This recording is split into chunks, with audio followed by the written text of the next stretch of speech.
Sejam bem-vindos a todos. Eu sou Rodrigo Casimiro. Nós estamos hoje gravando o nosso podcast, o nosso Podlex, né? Terceiro programa, juntamente com meu amigo Damião.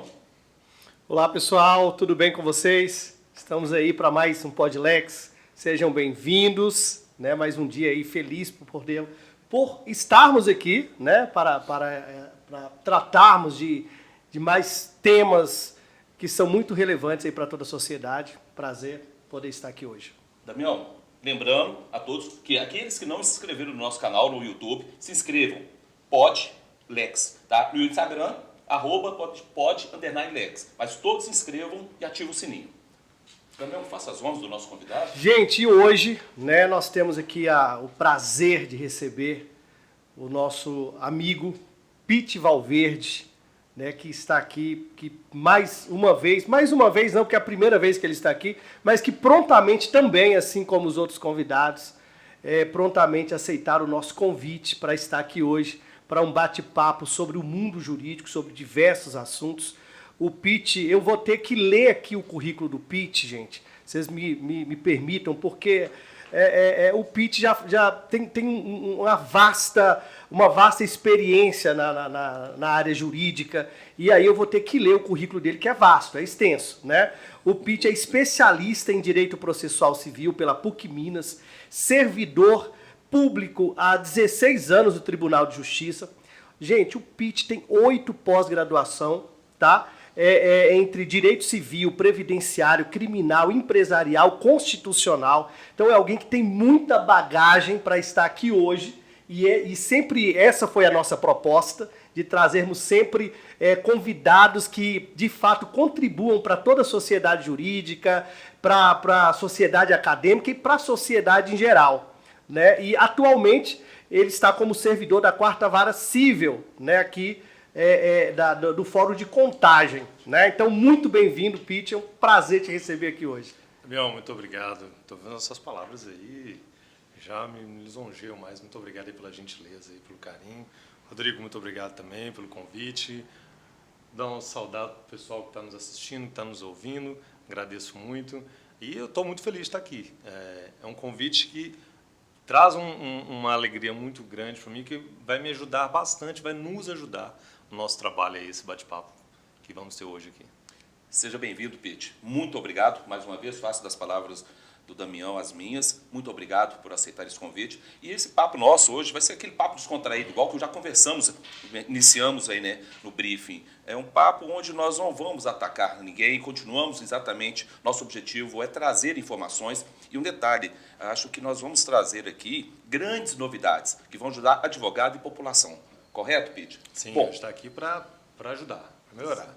Damião, a primeira pergunta, vamos lá. Vamos lá. Não faça campo minado. Não, de forma nenhuma, de forma nenhuma. Na verdade, Pete, eu gostaria de iniciar esse bate-papo, você nos contando um pouco aí da tua experiência, 16 anos, né, como servidor do Tribunal de Justiça, no que consiste aí essas atividades que você exerce hoje na 4ª Vara Civil da nossa comarca aqui de Contagem. Por favor, fale um pouco para nós aí dessa vasta experiência, que eu estou aqui como aluno para aprender. Sim, perfeitamente. Eu ingressei no Tribunal de Justiça em 2006. Comecei na segunda Vara Criminal de Contagem, e aí já passei pela 3ª, depois fui para a 4ª Vara Civil, e lá estou lá há mais de 12 anos, há 13 anos na Vara Civil. E já trabalhei como oficial de apoio judicial, tinha até um nome antigo, que era escrivão judicial, né, que hoje é o gerente de secretaria. Trabalhei 2 anos de gerente de secretaria. Trabalhei como assessor de juiz, muitos anos no gabinete também. Atualmente estou na secretaria de Vara Civil. E o que a secretaria faz? Antigamente a gente tinha uma ideia de que a secretaria estava para servir o juiz, servir o gabinete. Essa visão está um pouco mais ultrapassada. Hoje a visão é de interação entre a secretaria e gabinete. Mas a função da secretaria, principalmente, é dar condições para que o juiz possa dar aquele provimento judicional, prestar os atos judiciais, analisando o processo, proferindo as decisões, as sentenças, e o processo fluir, o processo andar. Tudo de uma forma simbiótica ali, tanto esse gabinete como secretaria. E aí por isso que que eu me senti sempre muito confortável em transitar entre secretaria e gabinete. Ora como assessor, ora como escrivão, ora como oficial, sempre para poder dar andamento ao processo e seguir, fluir o serviço. Entendeu? Maravilha. Bom, vamos lá. Tem vários temas aqui que eu estou doido para perguntar, mas vamos começar por um que eu acho que boa parte até dos advogados aí que vão estar nos assistindo, nos vendo, ver. Quando chega na secretaria, muitas vezes, meu processo não anda. Como eu devo chegar? Como é a melhor forma de tratar na secretaria? Como eu consigo fazer meu processo realmente andar? Tem uma reclamação muito recorrente, não só dos advogados, mas das partes também, da sociedade em geral, meu processo não anda. Até no Instagram tem muitos perfis lá de meme que falam assim, como anda meu processo não anda. E isso é verdade, porque às vezes o processo demora muito para andar e a nossa desculpa clássica é o volume. Volume de serviço, volume de feito. E, de fato, o volume de feitos é muito grande. Porque o que chega no judiciário, a maioria, cerca de talvez 99%, são questões, e eu estou falando só de chute, não estou nem olhando o CNJ em números, não, são problemas. A gente sabe que tem muitos processos de jurisdição voluntária que não é só problema, que a gente vai lá para resolver porque precisa formalizar uma questão na jurisdição voluntária, mas a maioria dos casos são problemas.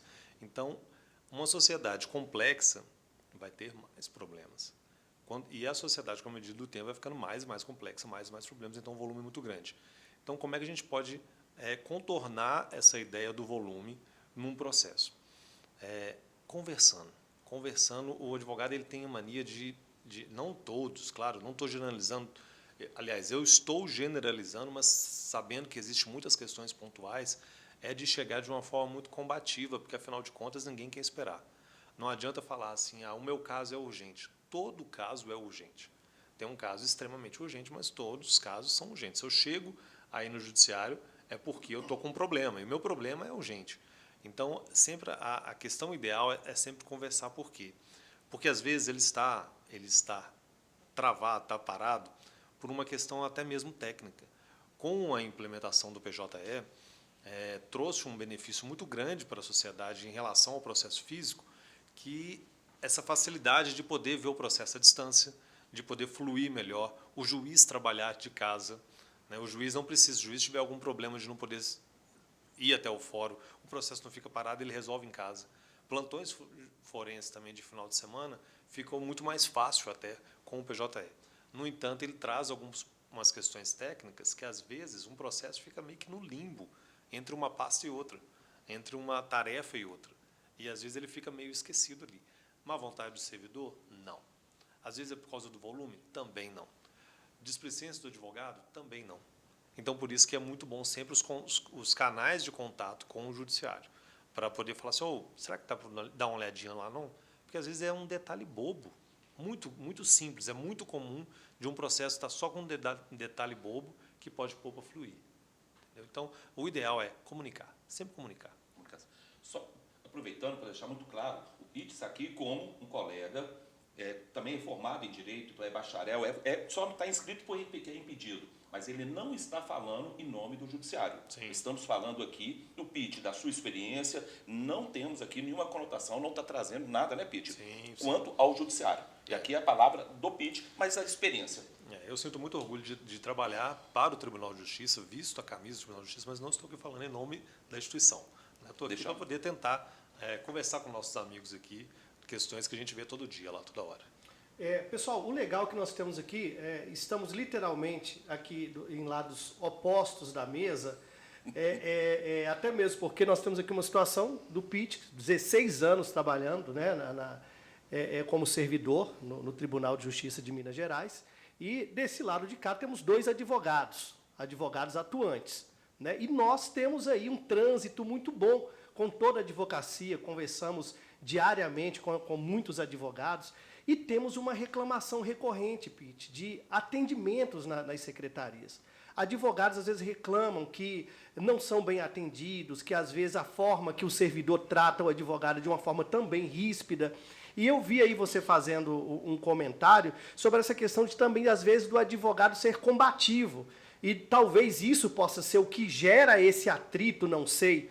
Eu gostaria que você passasse aí, informasse aí para nós, para a advocacia, né, como que o servidor público e a advocacia, né, podem trilhar um caminho para que haja uma integração entre nós que precisamos de vocês e acredito também que o servidor público precisa da advocacia. Afinal de contas, se o advogado não propor o processo, né, não vai ter a necessidade de ter um servidor lá, ou pelo menos a quantidade, talvez, de servidores que tenham. Aí eu não estou entrando no mérito também, obviamente, da quantidade de servidores. Essa eu quero falar, eu gostaria que você falasse sobre qual o caminho para que a gente possa ter um diálogo mais fácil, sabe? Que a gente possa se entender muitas vezes. Tanto a advocacia como os servidores que atendem ali os advogados no balcão e também ali que às vezes trabalham na sala dos juízes. Eu gostaria, por favor, que você nos ajudasse com isso, Sim. com essa resposta. Esse questionamento seu é muito valioso, muito importante, porque eu estando no Tribunal de Justiça, eu gosto muito de estar lá, eu não deixo de reconhecer a importância da advocacia, a importância do advogado. Até a Constituição fala que o advogado é essencial à administração da justiça, e de fato é, porque estamos ali servindo o público, servindo o povo, mas o povo é maciçamente representado pelo advogado. Então, vai muita parte no balcão? Vai. Mas é uma parcela quase ínfima em relação a quem vai ao balcão, e sempre os advogados. Os servidores sempre passam por um treinamento que a gente chama de excelência no atendimento. Aqui no Tribunal de Justiça de Minas Gerais tem esse curso que ensinam questões até sobre o pronome de tratamento que a gente tem que usar. A parte, você vai tratar por senhor, por senhora, o advogado por doutor. Eles ensinam até essas questões. Ensinam também questões assim de trato, de relacionamento interpessoal. E a gente sabe que, além da pandemia da Covid, a gente está vivendo também, há alguns anos, muito antes da pandemia, uma pandemia de um estresse generalizado, que as pessoas são humanas, elas vão levar, às vezes, problemas da casa para o trabalho e já chega com o nervo um pouco à flor da pele. Quando encontra uma situação combativa, invariavelmente você acaba retrucando, é ação e reação. E eu não estou falando do advogado apenas. Às vezes o servidor está num dia ruim, está naquele dia ruim dele, e ele acaba respondendo de uma forma, o advogado que já chegou de forma gentil acaba respondendo também, reagindo, e começa a ter aquela questão. Como que a gente pode mudar isso? A ideia é justamente conscientizar, principalmente os servidores, de que os advogados estão ali de uma forma fraternal. Somos iguais. Não existe uma hierarquia de poder da instituição pública para a sociedade. A gente não está prestando favor, né? Mas também não somos empregados apenas, né? Não somos também subservientes. Tem que ter uma ideia coletiva de igualdade, porque o advogado está precisando da prestação de serviço. O servidor precisa do advogado para que esse serviço se mantenha, né? Aquele princípio até do direito administrativo de a continuidade do serviço público, né? Porque o serviço, para poder se manter, a gente precisa do advogado. Então, não é incomum vermos um processo que está travado porque está parado, porque um advogado faleceu, um advogado renunciou e não consegue. Então, e o processo para. Por quê? Porque não tem advogado ali. Então, precisamos do advogado para o processo fluir. Precisamos do advogado para poder seguir. E tanto é verdade que até o legislador, com o novo CPC, consagrou o princípio da cooperação. E o princípio da cooperação é isso. Cooperar, inclusive, no balcão, né? Eu, como advogado, vou levar um problema ao balcão, então eu vou levar de uma forma que eu enxergo que do outro lado do balcão eu vou encontrar um colega, um amigo, ou então uma pessoa, um servidor que mesmo que não seja um colega ou um amigo, será uma pessoa civilizada que vai entender, e ninguém ali é inimigo. Então tem até... o último episódio foi com o Dr. Rogério Lisboa, né? Isso. Meu amigo querido, e ele tem uma facilidade muito grande de comunicar com o Fora de Contagem, justamente por causa disso, da facilidade que ele tem de conversar e ouvir, né? Porque o advogado também é sempre bom também ter uma escutatória ativa, né? Não só o advogado, como o servidor também. Ter escutatória é muito importante. E essa ideia de escutatória é tão valiosa porque, às vezes, a pessoa chega no balcão com um desabafo, quer um desabafo. E é muito comum, às vezes, eu quero despachar, não, ele não quer despachar, ela quer desabafar. Ela quer soltar uma coisa. Então, um ouvido já resolveria o problema. Eu, quando vou atender o balcão, muitas vezes, principalmente de parte, ontem mesmo, chegou uma parte muito tensa, com muito problema, muita confusão, e deixei ela falar. Ela falou. Ela falou por uns 3 minutos, constantemente, eu ouvi atentamente, e aí eu resolvi o problema dela com uma frase. A senhora vai fazer isso. Ai, que bom, que ótimo. Então tá bom, tchau. Acabou, porque às vezes ela quer ouvir. E é muito comum do servidor, ela fala assim, não, doutor, não. Aí já chega, boa tarde, eu estou precisando, não, doutor. Não. Porque o servidor tem aquela tendência de falar, não tem uma vontade de falar, não. O não supera, né? E uma vontade supera. de falar não sorrindo, né? A gente às vezes tem a tendência, a gente aprende a falar não sorrindo. Não. Olha pra cá. Não. É um não sádico, né? E isso não só pode, como tem que mudar, né? Ouve primeiro a demanda, analisa, vê o que precisa para depois devolver. Porque muitas vezes o advogado, com a demanda que ele trouxer, ele está trazendo uma solução para o processo. Porque o que a gente tem de produtividade, como que é contada a produtividade do judiciário? A meta 1 do judiciário é baixar mais do que entrar. Meta 1 do CNJ, baixar mais processos do que a contagem de processos distribuídos. Então, quanto mais processos a gente baixar, presume-se que o problema ali se resolveu. Não estou considerando também aquelas sentenças terminativas, sem análise do mérito, mas simplesmente baixou o processo, resolveu. E como que a gente vai baixar o processo? A maneira mais fácil de baixar o processo é eliminando o litígio. Eliminando o litígio com a cooperação, com a conversa.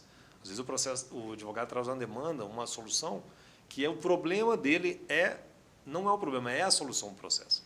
E como que a gente vai saber disso? De não enxergar aquilo como um entrave, como um combate, como uma chamada para briga. A gente quer resolver. Então, é sempre ouvir, analisar, e se for preciso falar não, fala não. Não é que não. É um não, falei, doutor, sinto muito, mas é não. Isso é importante e eu acho que isso serve muito para nós. A fala do Pitt aqui, ele nos mostra que existe um treinamento para o servidor. O servidor ele está atualizado. Existe. Então é importante também que a advocacia se atualize, que estude. Nós sabemos que o advogado, quando ele decide ser advogado, né, ele está assinando ali um compromisso de ser estudante pelo resto da vida. Então é importante que ao chegar na secretaria você saiba também o que requerer. Porque às vezes ele quer algo que nem sabe o que quer. Aqui é o assunto que nós vamos falar. Pega nesse assunto o gancho, o sistema. Como despachar? Por que tem hora que eu vou despachar com o juiz? Continua para onde Não, é isso. Você já pode, inclusive, continuar, porque era exatamente isso que eu queria fazer. A importância que nós temos de estudar para que a gente chegue lá e saiba o que solicitar. Né? Então, continuando. Por exemplo, tem hora que eu vou despachar o processo. O cliente chega no escritório, não está dando, não pode deixar que eu vou lá despachar o processo, meu cliente, fica tranquilo. Aí você chega no balcão, eu quero despachar com o juiz. E tem muita reclamação também, né? Vara tal, eu não consigo despachar com o juiz. Eu não falo com o juiz, é um direito meu, é uma prerrogativa, eu preciso, eu quero, não sei o quê. Fala sobre isso, Pete. Quando eu tenho que despachar com o juiz e quando até o estagiário resolve o meu problema? Isso é muito relevante, essa questão sim, de saber se eu posso, se eu devo ou se eu preciso. Será que precisa? Isso tudo começa numa boa petição. Né? E essa resposta é como se fosse uma árvore que traz muitos galhos, porque já puxa, inclusive, para o visual law, né? Sim, né? Nós estamos falando sobre o visual law. Visual law. Vamos tentar enxergar isso aí. O despachar hoje no balcão é uma questão que traz muito problema e traz muita antipatia entre as partes. E partes que eu falo é o judiciário e o advogado, não as partes do processo, mas entre os envolvidos, porque a gente não está ali para barrar advogado. A gente não quer barrar advogado. Se ele quer despachar, ele vai despachar. É um direito dele despachar. A lei da magistratura, ela traz que um dos deveres do juiz é atender os advogados, atender o promotor de justiça, o defensor público. Ele não tem a obrigatoriedade de atender a parte. E é legal que a lei orgânica do Ministério Público traz que o promotor ele tem que atender a sociedade. O juiz não é obrigado a atender a parte, está na lei da magistratura. Ele é obrigado a atender os advogados, os representantes dela. Mas às vezes não é preciso, porque tem muitos advogados, igual eu falei, vai lá para poder despachar, desabafar. E às vezes o despacho que ele quer, fala assim, não, eu vim aqui para despachar. O que é despachar? É fazer o processo andar ou é eu levar uma questão que nem o juiz está conseguindo entender? Porque se for só para levar, só fazer o processo andar, você não precisa falar com o juiz. Porque às vezes você traz uma fala, o juiz fica assim, parado, atônito, balançando a cabeça, e ele só termina falando, tá ok, vou despachar. Só isso. E aí, se o juiz fala, tá ok, vou despachar, eu vou dar andamento, não precisava necessariamente. Porque tem alguns casos, o que eu acho que o advogado, realmente, às vezes, ele precisa ir mesmo. Tem algumas causas que são naturalmente complexas. Tem muitas questões que, por mais que você seja um bom redator, na hora que você for redigir os fatos, você vai ter dificuldade de transcrever os fatos para o juiz levar. Quando a gente aprende na faculdade como fazer uma petição inicial, a gente aprende muito de forma nítida que uma petição inicial ela é composta pelos fatos, o direito, os pedidos e requerimentos. O juiz já sabe o direito. Ele precisa realmente mostrar que ali o direito está descrito e a petição precisa daquilo ali. Mas o juiz precisa saber muito dos fatos. Porque, baseado nos fatos, ele vai ver se o direito que foi invocado cabe ou não. Então, às vezes, os fatos estão muito truncados. Porque o caso é truncado, é um angu de caroço danado. O caso é difícil. Aí vale a pena. Por mais que você faça uma peça com visual law, tudo muito legal, muito desenhado, muito bonito, ir lá e falar com o juiz de excelência. Eu preciso dizer isso aqui, porque esse caso, além de complexo, é urgente por causa disso.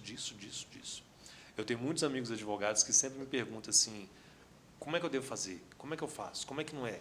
Que me perguntam, me liga perguntando, eu falo assim, isso aí só faz assim, manda e pede secretaria para dar andamento. Pede a secretaria, não precisa despachar. Aí, em alguns casos, eu falo assim, esse caso aqui você vai fazer assim, vai distribuir, vai pedir a secretaria para mandar concluso e vai lá conversar com o juiz, porque isso é complicado. Esse daí, o juiz só se bater o olho, ele vai parar, ele vai refletir, porque o juiz não faz nada tocado, porque senão vai reverberar nele. Ele vai refletir, ele vai pesquisar. Aquele brocado lá em latim que fala que o juiz conhece o direito, ele é verdade, mas o juiz não é um HD da NASA. Iura Novit Curia. Ele não é um HD da NASA. Muitas coisas ele é humano e ele vai pesquisar. Então, algumas questões que são tão complexas que vai exigir uma pesquisa dele, aí é interessante você ir lá e falar assim, excelência, já que você vai pesquisar, pesquisa aqui, pesquisa ali, pesquisa acolá. Porque você não está indicando o caminho a ele. Você está ajudando o judiciário também a encontrar uma solução. Né? E isso daí é burlar o sistema? Não. O sistema está aí. O sistema de tutela de urgência foi feito para isso, né? Para poder trazer uma questão assim. Então, o que eu recomendo assim? Eu preciso ir lá, analisar o seguinte, eu quero despachar porque o processo não anda, porque, poxa, eu já pedi um monte de vezes, ele não anda, não vai despachar para o juiz. Conversa primeiro com a secretaria. Não adiantou? Chama o assessor. O assessor ele vai resolver, ele vai trazer o problema. Porque também eu já trabalhei com muitos juízes, já trabalhei mais de 30 juízes, e muitos juízes têm uma prática que não é errada, e a gente até pode falar sobre isso depois, não é errada, de levar o caso ao assessor e depois ele analisar. Então, você vai, às vezes, despachar com o juiz, vai falar assim, fulano, meu assessor, dá uma olhada nisso aqui para mim agora, e aí você traz para mim hoje ainda. Então, não vai ser nem ele que vai minutar, ele vai dar a decisão, que ele tem, só o juiz tem a jurisdição, não é o assessor, não é o estagiário, só ele. Mas, às vezes, o caminho das pedras, quem vai, talvez, minutar ali vai ser o próprio assessor. Então, deixa eu falar com o assessor, talvez traz até mais efetividade, entendeu? Lembrando, pessoal, estagiário não tem prerrogativa de despachar com o juiz. Aí eu vim despachar com o juiz. O estagiário pode ir lá justamente para fazer isso. Pode dar um andamento? Pode acelerar? A questão é essa, assim, assim, assado. Será que você pode perguntar para o juiz aquilo, outro? Fala com ele que é isso, assim. Ele pode fazer isso, mas ele não pode chamar o juiz para despachar, porque o estagiário ele não tem capacidade postulatória ainda. O próprio Estatuto da Ordem traz as limitações do estagiário. Então, não adianta nem falar assim, não, mas eu tenho procuração nos autos, eu tenho subestabelecimento nos autos. Né? Ele não tem capacidade postulatória, mas ele pode justamente fazer esse pedido. Esse pedido eu preciso ir lá para fazer? Não. A pandemia trouxe males incontáveis, mas uma grande vantagem foi que ela foi uma reforma nítida no judiciário de todo o país, não só de Minas Gerais. Ela forçou a aplicação de muitas novas medidas que estavam em plano piloto, que estavam sendo estudadas, que estavam sendo planejadas, e trouxe à força o uso dessas medidas, como a questão de canais de comunicação à distância, de poder atender advogado pelo telefone. E isso é muito interessante porque o Código de Normas da Corregedoria Geral de Justiça tem um artigo que fala que não pode atender pelo telefone. E, de fato, mas o que é esse atender? O que não pode? Se você ligar para muitas comarcas do interior, tem aquelas gravações automáticas que falam assim, bem-vindo à comarca da cidade tal. Lagoa Santa Lagoa Santa, bem-vindo à comarca de Lagoa Santa. Diz que 1 para a primeira sigla, diz que 2. Lembrando que o artigo tal do Código de Normas, do provimento 355, veda o atendimento pelo telefone. Sim, mas o que é esse atendimento? Esse atendimento é aquela história assim, eu quero que o senhor abra o processo para mim, olhe aí que nós vamos discutir, vamos despachar. Por realmente, telefone. Por telefone não dá para despachar. Por telefone não dá para discutir uma questão. Por telefone não dá para chamar a atenção disso, aquilo. Mas por telefone dá o quê? Eu falei assim, eu estou com um processo aqui que já expediu, que já foi proferido uma decisão deferindo a liminar em tutela de urgência. E eu preciso pedir esse mandado. Porque eu ganhei a liminar, mas o mandado não sai. Porque está com muito volume, eu sei que tem uma fila e tudo mais. Isso daí você faz pelo telefone. Isso daí você pode ligar e falar assim, aqui, tem um mandado aqui, já foi proferida a decisão há 3 semanas, eu sei que o volume está grande, mas será que pode expedir esse mandado? Ah, perfeitamente. Pega o processo, pega o número do processo. Ah, eu estou com um processo concluso aí, será que você pode só pedir ao juiz para poder dar uma agilizada para mim? Porque está concluso já há 6 meses. Ok, também pode, não tem problema. Isso não burla a vedação do Código de Normas. Por quê? Porque essa medida ela veio junto com a pandemia. Essa prática veio com a pandemia, porque na pandemia os fóruns fecharam as portas. Você só tinha um telefone. E, por conta disso, criaram vários canais de comunicação do TJ. Ampliou o atendimento ao e-mail. Hoje você pode mandar um e-mail diariamente, várias questões se resolvem por e-mail, expedição de alvará, expedição de mandado, um processo que às vezes está agarrado na conclusão, você pede para poder verificar por que está agarrado, né? Porque às vezes é uma questão complexa mesmo, que uma sentença que tem que respeitar a fila prevista no CNJ. E, além disso, tem também o balcão virtual. É exatamente o que eu ia levantar essa lebre aí. Entendeu? Então, muitas coisas, isso daí não é atendimento pelo telefone. É uma coisa que você vai adiantar. Então, eu preciso realmente despachar, eu vou levar uma questão que nem o juiz vai entender, porque se nem o juiz vai entender com dificuldade, que o trem é complexo, vai mesmo. Vai mesmo que aí você vai ganhar. Mas se for só para dar andamento, não vale a pena. E se ainda assim, você está passando fora, não foi lá só para isso. Já que eu estou aqui, né, já que eu fui no juizado, eu vou passar aqui na vara da família para resolver o meu processo, você vai lá e pode conversar com a secretaria, não só com o escrivão, mas como servidor da secretaria, como um assessor, porque tem efetividade sim, tem efetividade nesse ponto. Esse é um entendimento pessoal seu, ou isso já existe um consenso entre os servidores quanto a esse atendimento por telefone, um atendimento simples? Todo mundo no fórum, vamos falar aqui no fórum de Contagem, que é onde você trabalha, isso é unânime ou isso ainda é um entendimento muito seu? Não. E na sua secretaria isso acontece? Isso é um consenso que já acontece, principalmente com a pandemia para cá. Porque na pandemia também, durante mais de um ano, você só tinha um servidor na secretaria, que era aquele servidor base, e todos os outros trabalhando de casa. Então, e isso acabou forçando esses canais de comunicação a serem mais ativos, principalmente o e-mail.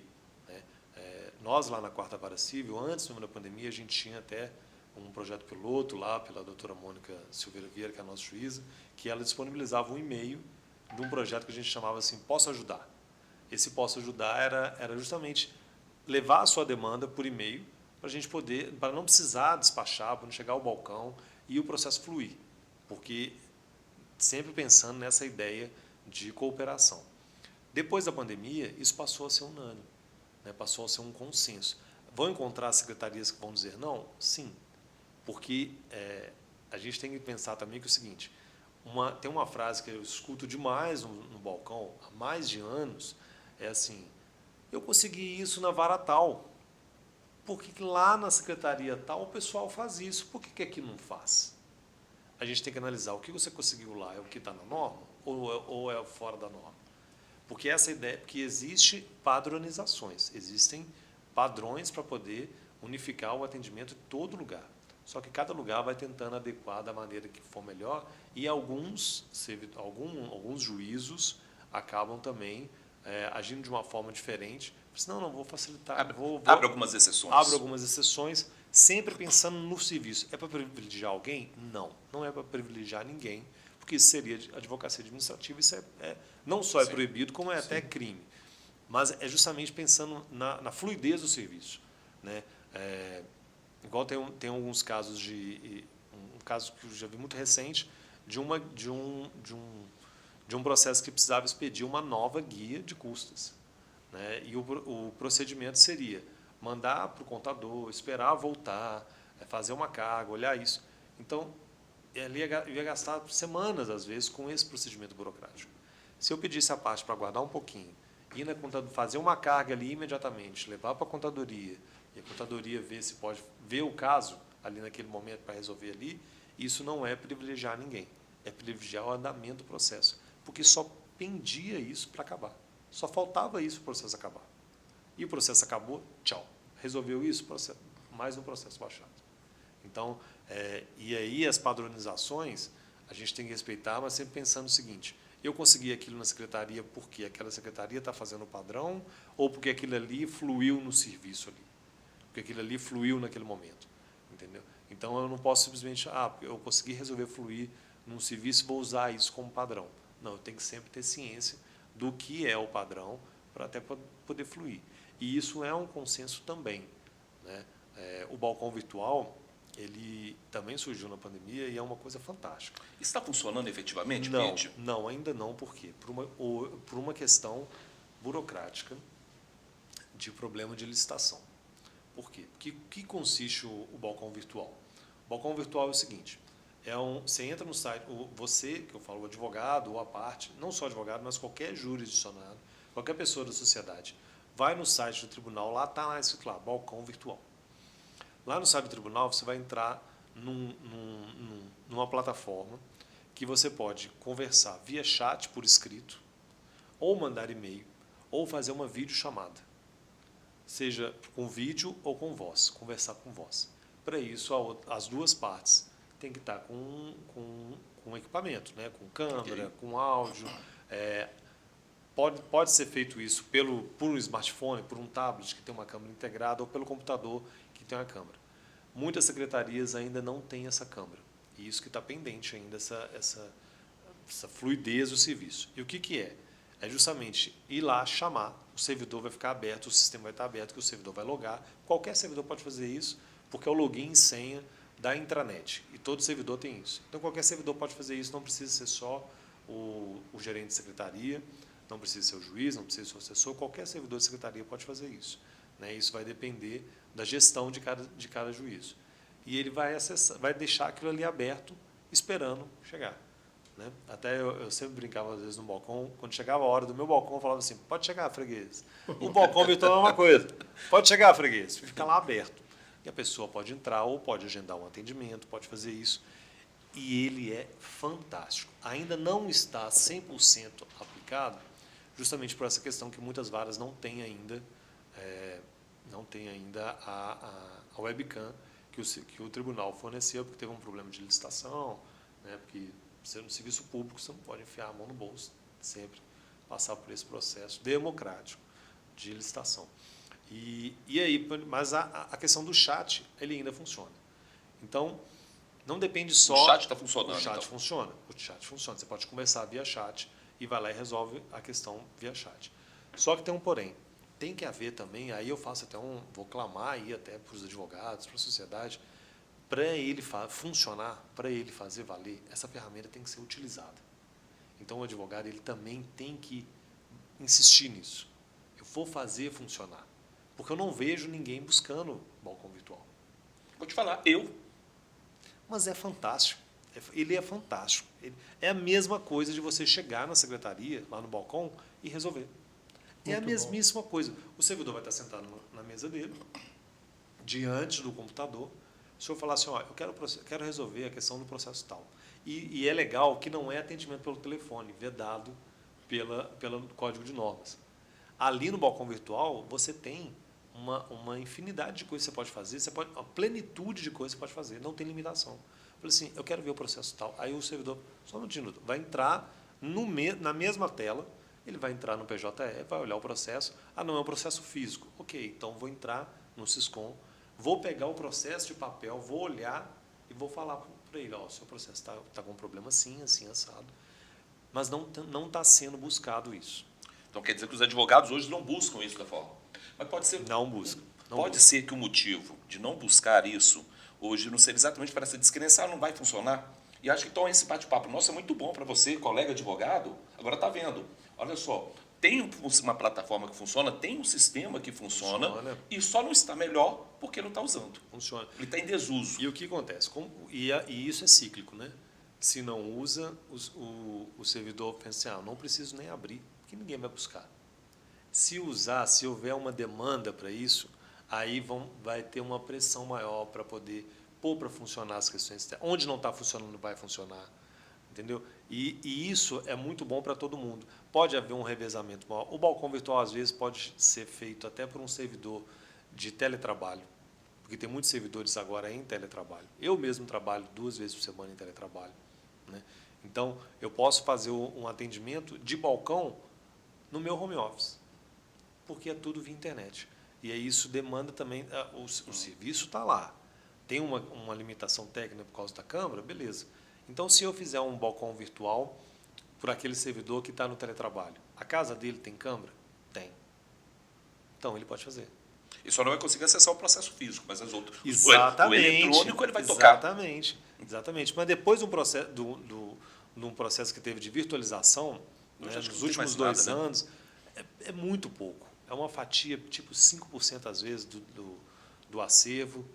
Às vezes, nós lá estamos com um acervo físico muito pequeno, questão de acho que 300 ou 400 num universo de 7 mil processos. A pergunta que eu queria era essa: quantos processos tem na sua vara? Hoje a gente tem 7.100 processos. E aí vai flutuando entre 6.990, 7.100, 7.50, está por aí. E aí hoje nós estamos com 300 e poucos processos a serem virtualizados, não porque não fizemos, mas por alguns impedimentos também, que tem os critérios, né, de ainda não já ter sentenciado e tudo mais. Então, a maioria hoje está virtual. Então, pode fazer. Então, o advogado busca isso, insista isso, para poder fazer funcionar, porque é maravilhoso.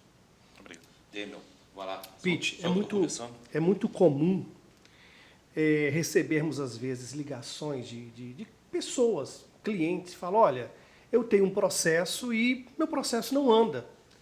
O meu advogado é muito lento, ou então eu quero trocar de advogado.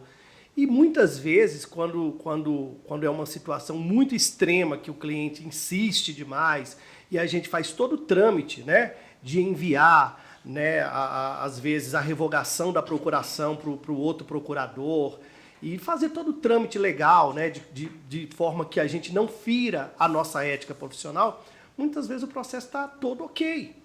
Né? Ou seja, não era uma falha do advogado. E a pergunta que eu quero fazer para você, né, que é muito válida para toda a sociedade, sendo que quando o advogado faz esse papel dele, qual que é o gargalo? Onde que às vezes esse processo ele não anda? Ou por que dessa demora, às vezes, de uma resposta, né, definitiva de um processo? Por exemplo, às vezes processo de alimentos, né, que às vezes se arrasta aí, às vezes por anos. Se a criança, às vezes, fosse depender desse alimento, dessa pensão alimentícia para comer, morreria de fome.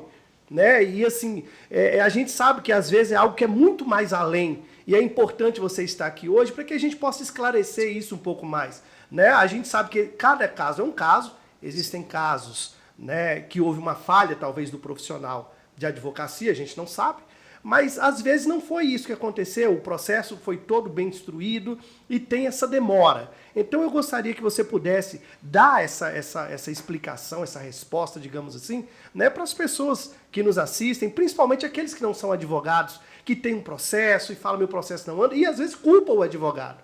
E às vezes não é culpa do advogado. Sim. Essa pergunta sua é maravilhosa e ajuda muito a população que está nos ouvindo, que está nos assistindo, e até mesmo muitos advogados e até mesmo muitos servidores também, porque existe uma resposta clichê para isso, é a resposta padrão e que é a mais usada e que não é mentirosa. Não é mentirosa, é uma resposta que realmente é válida em muitos casos, que é o volume de serviço. O volume de serviço existe. Isso, imagina, você, igual na nossa secretaria, tem 7.000 processos para um juiz. Né? Então, cada juízo vai ter um juiz só. E aí, 7.000 processos para um juiz só, sem dar andamento a isso, é muita coisa. Ah, mas tem muitos servidores de secretarias. Realmente, é muita coisa. O volume é muito grande. Isso é verdade. Mas não é só isso. Não é só isso. E, para isso, até o Tribunal de Justiça de Minas Gerais já está aplicando, aí já tem cerca de uns 5 anos, mas não está só. Outros tribunais também, até o CNJ também, tenta implantar, procura não só implantar, mas fomentar programas de gestão. É interessante a gente enxergar hoje o gabinete.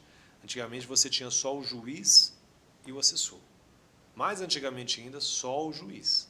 Aí o juiz ganhou um assessor, depois ganhou um estagiário. Hoje é muito comum você entrar num gabinete e você encontrar o juiz, um assessor, um assistente de secretaria, que é um cargo que existe aqui em Minas Gerais, um assistente de gabinete, aliás, um servidor da secretaria que foi para o gabinete, que é formado em direito e faz as vezes de um juiz, que eu chamava de assessor tabajara, né, que é o assessor adjunto, um estagiário de pós-graduação, 5 estagiários, ou seja, é uma equipe inteira. Sim. Aliás, é quase uma entourage, né, de tão grande assim, ó, e tão qualificado ali. Então, ele não é só um servidor. O juiz não passou a ser só um servidor que detém a jurisdição e presta um serviço jurídico, jurisdicional ali apenas. Ele passou a ser um administrador, ele passou a ser um gestor. Ele vai gerir toda essa produção acadêmica, essa produção intelectual ali, dessa equipe gigante. Você vê, eu contei aqui, deu quase 10 pessoas. Isso não é absurdo, isso é comum. Na nossa secretaria mesmo tem estudo aí, tem tanto de gente. E é muita coisa. Além de, às vezes, um estagiário cedido pela prefeitura, que também ajuda, e é muita coisa. E aí, dessa forma, a melhor maneira de encontrar a solução para poder não ficar agarrando é investir nessa questão de gestão. E a gestão não é só gerir o serviço. Gerir também o gabinete é muito importante porque você passa a analisar questões semelhantes em bloco. Cada caso é um caso, mas existem muitas questões semelhantes. Até a advocacia de massa acaba travando um pouco o serviço, porque traz uma enxurrada de processos. E eu não estou aqui para poder criticar a advocacia de massa, porque existe uma questão pejorativa da advocacia de massa, mas eu tendo a enxergar não só com essa forma pejorativa, mas até essa massa conforme a demanda, porque são muitas questões que são semelhantes, coletivas e que às vezes precisa mesmo não cabe uma acumulação subjetiva aí. Então cada um tem um processo, mas acaba travando. Mas os casos são iguais. Então tratar questões iguais de forma semelhante, de forma ali separada, você flui o serviço. Então, isso é gestão. Então, a gestão não depende só do advogado. Então, eu deixo bem claro aqui, não é culpa só do advogado. Não é culpa do advogado só distribuir uma ação e essa ação demorar 2 meses para poder ser despachada. Ele fez o serviço o advogado fez o serviço dele, está esperando o despacho inicial. Então, esse despacho inicial, se demorar, aí já é o judiciário. E aí, por isso que tem a gestão. Que a gente faz reuniões mensais para poder tentar reduzir esse período. Então, tem algumas metas que a gente estabelece lá, e uma das metas justamente é diminuir o prazo entre a distribuição e o despacho inicial. Eu fiz um trabalho em 2019, 2020, justamente para poder conscientizar muitos profissionais do direito que uma eficiência na postulação traz uma celeridade processual. Porque se a gente lá no judiciário está tentando diminuir o prazo entre a distribuição e o primeiro despacho, quando eu conseguir o primeiro despacho, eu ver que esse primeiro despacho vai ser não para poder dar uma decisão, mas sim para poder indicar ao advogado que ele tem erros para corrigir, aí a culpa já não é mais do judiciário. Então, poxa, eu demorei 1 mês e meio para conseguir o meu despacho, para chegar a minha vez na fila, e eu tenho coisas para corrigir, e aí eu vou voltar lá para o final da fila? Então, por isso que eu falo que é a cooperação. É 2 partes, não é só o advogado, não é só o judiciário. Os dois têm que ver. E aí, o que seriam essas questões de eficiência na postulação? É saber pedir, saber formular um requerimento de justiça gratuita de uma forma correta, para não bater e voltar. É saber escolher o rito de forma que o juiz não mande emendar a inicial. Porque a justiça gratuita, até posso fazer um adendo sobre a justiça gratuita aqui? Exatamente, você vai fazer esse adendo. A justiça gratuita pode ser, é bom que você comenta sobre isso. É muito comum, pede a justiça gratuita, mas não junta os documentos. Exatamente. Mas eu também não culpo o advogado por conta disso. O tempo, gente, a sociedade está muito rápida, está muito veloz e mudando muita coisa. O tribunal muda o tempo todo, a advocacia muda o tempo todo. E nisso também até a maneira de pedir e deferir justiça gratuita também muda. Né? Se a gente for olhar o histórico desse instituto, ele seguia uma corrente legalista, que era a lei 1050 de 1060, a lei 1060 de 1950, que no artigo 4º falava assim, aos necessários que se declararem pobres. Bastava você informar, eu sou pobre, eu preciso. Uma simples declaração. Né? Simples declaração. Era corrente legalista que era só declaração. Veio a Constituição Federal e trouxe no artigo 5º lá a questão da justiça gratuita falando aos comprovadamente necessitados. E aí, durante muitos anos, muitos tribunais ficavam seguindo ora legalista, ora constitucionalista. Eu lembro que teve uma época que era muito engraçado a gente ver no balcão, falava assim, nossa, mas aqui no TJ é difícil conseguir justiça gratuita, sendo que lá no Justiça do Trabalho é só pedir. Lá na Justiça Federal era só pedir. E é mesmo. Não era assim. Era assim. Pois é. Era assim. E por quê? Porque eles são bonzinhos? Não. É questão da interpretação da corrente, que era legalista, que era só declarar, ou a constitucionalista, que precisava comprovar. Veio o CPC de 2015 e falou assim, não, vou resolver esse imbróglio, vou resolver essa pendenga aqui, e vou trazer o resultado. Aí trouxe o artigo 98, que ficou em cima do muro. Artigo mineiro, né? Ele falou assim, aos declaradamente pobres que comprovarem. Falei, uai. Ou você declara ou você não declara ou comprova. Eu não sei o que é. Então ainda, não, o CPC resolveu o problema, né? Eu falo o CPC, que durante algum tempo chamaram que é o CPC da advocacia, né? Não, agora resolveu. Não resolveu. Então, na dúvida, não sei qual tribunal que eu vou pedir, comprove. Porque você não precisa necessariamente ser miserável, não precisa ganhar muito pouco. Você tem que comprovar. E eu costumo falar que gente que ganha, e até os nossos estagiários lá, a gente tem até durante muito tempo a gente tentava capacitar, a gente procura capacitar os estagiários até porque ele está lá para aprender, mas ele também tem que trazer uma produção para a gente. Lógico. Então a gente tem que capacitar eles. E umas coisas que a gente ensinava sobre justiça gratuita é o seguinte, eu vou dar justiça gratuita só para quem ganha muito pouco, só para quem ganha um salário? Qual que é o limite? Ganhou até quanto? Né? A gente falava assim, até 3 mil, até 4 mil, até 2 mil, o salário mínimo. Não existe esse limite. Existe como a ideia é os comprovadamente necessitados, e não comprovadamente pobre, comprovadamente necessitado, para que as custas não prejudiquem o serviço. Então, eu posso ganhar R$10.000. R$10.000 hoje, durante a realidade do Brasil atualmente, não é um salário baixo, é um salário bom, mas R$10.000 pode ser um salário muito pouco para quem, às vezes, tem um custo fixo de 9.500. Custo fixo é um cartão de crédito lotado, cheio de coisa da Shopee, ou do Bartaldo. Não, não é. Cheio de decolar.com. Não. Custo fixo eu tenho um plano de saúde de uma pessoa que é doente, que não posso ficar ali sem ter problema.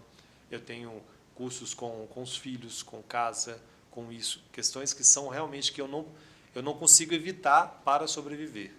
E eu tenho que demonstrar isso. Muito comum pessoas que têm doentes em casa e têm um atendimento médico, às vezes seja pelo SUS ou seja por um plano de saúde, mas muitas coisas nem o plano nem o SUS cobre. E aí o gasto é muito alto. Remédio, gente, remédio é caríssimo. Tem remédio que uma caixa é R$1.000 e não consegue ficar sem. E às vezes precisa de 3 caixas ao mês, R$3.000 já foi embora. Ah, tá, eu tenho R$3.000, já foi embora. Então, para sobreviver, eu preciso de mais 2. Eu ganhei 5. Ah, 5.000, ganha 5.000, vou indeferir. Não, R$3.000 ali já comprometeu, já está comprometido. Então, mesmo ele tendo um salário, que também, são quase 5 salários mínimos, 4 salários mínimos, não é um salário tão baixo assim, ele pode ter justiça gratuita. E aí entra o advogado, que na hora da distribuição, da postulação, ele vai ser diligente e já demonstrar antes mesmo de eu pedir. Porque às vezes não demonstra nada, só pede, o primeiro despacho vai ser aqui, você pediu justiça gratuita, você tem que comprovar. Aí o processo vai lá para o final da fila. Entendeu? E aí demora mais. Então é muito importante essas questões, você, jovem advogado, aí, fica atento a isso, que muitas coisas você pode evitar. Não precisa tanto assim. Como várias outras questões que também a gente não precisa, pode evitar para o processo não travar. A dica, essa é uma boa dica que você acabou de dar para todo mundo, não só para nós que estamos, mas também quem nos escuta, que está nos assistindo, exatamente dos documentos. Sim. Então, porque não basta pedir. Então, aquela pessoa que está realmente... e é a visão sua, então é a visão do judiciário como vê exatamente a justiça gratuita. Isso aí é excelente. Sim. Damião, eu posso ou você? Fica à vontade, Rodrigo. Tá, tem uma situação, eu vou fazer duas perguntas em cima disso aí. Primeiro, o alvará judicial. Certo. Entendeu? Efetivamente do alvará. Aqui, para levantamento, quais são as mudanças, qual é o procedimento? Tem hora, o que acontece? O juiz dá o despacho, o dinheiro está lá, mas não cai. Então, como que está sendo os processos? Como estou fazendo? E mais, vou emendar uma outra pergunta. Em alguns momentos, mesmo com justiça gratuita, está sendo intimado a parte para recolher as custas. Nossa, cara. Para recolher custas. Por que isso? O que está acontecendo com... Rodrigo, essa pergunta sua maravilhosa, cara. Isso aí é ótimo de poder explicar e vamos divulgar, vamos compartilhar, gente, para isso ajudar bastante mesmo. Primeira questão do alvará. Se você me permitir fazer só um adendo também, por favor. porque é o seguinte, eu já formei, eu formei e entrei no TJ. Então, já formei há muito tempo, mas eu não saí da faculdade. Então, eu gosto muito de estudar, gosto muito de ler, estou muito presente lá. E eu tenho com muitos amigos que são professores. E, por causa disso, a gente acaba... E os estagiários também trazem demanda. A vantagem de trabalhar sempre com estagiário entre 20 e 25 anos é que você está sempre refrescando nessa juventude Sim. deles ali e se atualizando, né? Sempre com eles lá. E eu vejo que, hoje em dia, muitas faculdades não ensinam a advogar. Ensinam o direito. Falamos isso, inclusive, no último podcast com o Rogério. Falamos exatamente disso. Porque, às vezes, você tem professores maravilhosos na faculdade, professores excelentes que são mestres, não usando o seu termo técnico, são mestres mesmo assim, de uma sapiência em processo civil, mas não teve prática de advocacia. Porque tem muita gente que já na faculdade pensou na vida acadêmica. Então, formou, fez o mestrado e continuou dando aula, ensina o processo civil muito bem, mas não ensina a prática. Né? Ele forma advogado, mas não consegue formar como advogado. O professor sabe muito de processo civil. Eu vou falar sobre contraditório. A aula de hoje eu vou falar sobre contraditório. Aí, então, para começar sobre contraditório, eu vou falar de Enzo Fatsalari, lá, que ele vai trazer a teoria. Vou falar sobre trazer Pottier, 1800, começou com o processo civil. No balcão, meu filho, ninguém nem sabe o que é Fatsalari. Pottier tem um Pottier ali de batata, de biscoito ali. E mais nada. Mas nada, velho. Ah, tem um Pottier aqui, ó. Pottier eu sou de... Nem sabe, entendeu? Ah, Calamandé... Na Calamandé não, tinha um outro... Tem um que vários nomes muito referentes no processo civil, que é do processo civil acadêmico. Que você acaba aprendendo isso na faculdade, na pós-graduação, no mestrado, mas não vê isso na prática. E na prática, e na faculdade, você não fala assim, pronto, ganhei o processo. Agora, não ganhei até um despacho, o juiz falou assim, ó, esse peço alvará, tá aí agora. E agora? É Pix? É. O juiz vai fazer um Pix para minha conta? Não, não é. E como é que hoje está funcionando o alvará? O alvará hoje funciona o seguinte, para eu poder... Tudo forma eletrônica. Tudo muito eletrônico. Antigamente, o que você precisava fazer? Com a ordem de expedição, de levantamento de valor, o escrivão, o gerente de secretaria, fazia um documento num formulário padrão do alvará. Aquele alvará era praticamente um título de crédito, né? Porque com aquele alvará você levava ao banco e o banco tinha autorização de transferir aquele valor ou para a conta do advogado, ou para a conta do cliente, ou sacar no caixa, que é muito comum também é sacar no caixa. Né? Tinha um posto de atendimento bancário no fórum que a maioria era isso, o dinheiro ia para poder sacar o valor do alvará. Hoje não, hoje você tem o que a gente chama de Depox, está lá no site do tribunal, lá também tem a parte do Depox, que ele funciona da seguinte forma, o juiz informou, você ganhou uma ordem de expedição de alvará, postei no Instagram, olha, advocacia, amor pela advocacia, conseguiu alvará. Conseguiu alvará, se já não tem nos autos, você vai fazer uma petição informando os dados bancários que aquele valor vai ser transferido.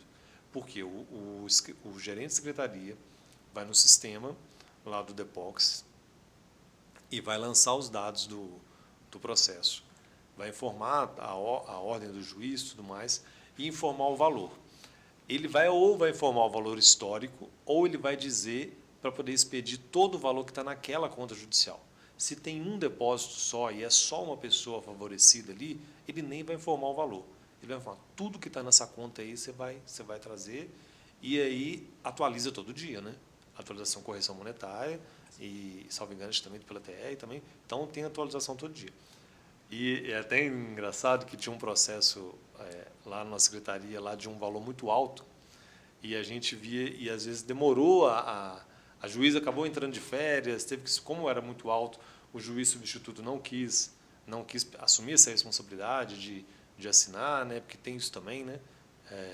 Então esperou ela voltar de férias. Nesse período foi atualizando. A atualização é muito melhor que qualquer aplicação aí. Exatamente. Melhor que a poupança, melhor que o fundo DI. Melhor deixar quieto né? lá. Então, e não perde, ele está lá, informou o valor. Então tá, eu informei o valor.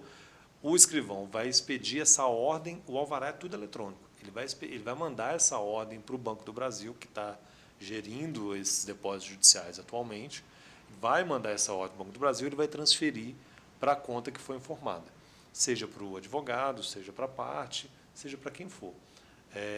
Qual o prazo disso? O escrivão fez, o juiz autorizou hoje, se o escrivão tiver disponibilidade para poder fazer hoje, ele pode fazer hoje mesmo, entendeu?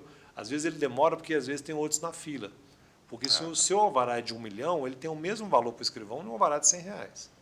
Não é porque o seu é de 1 milhão que é mais rápido.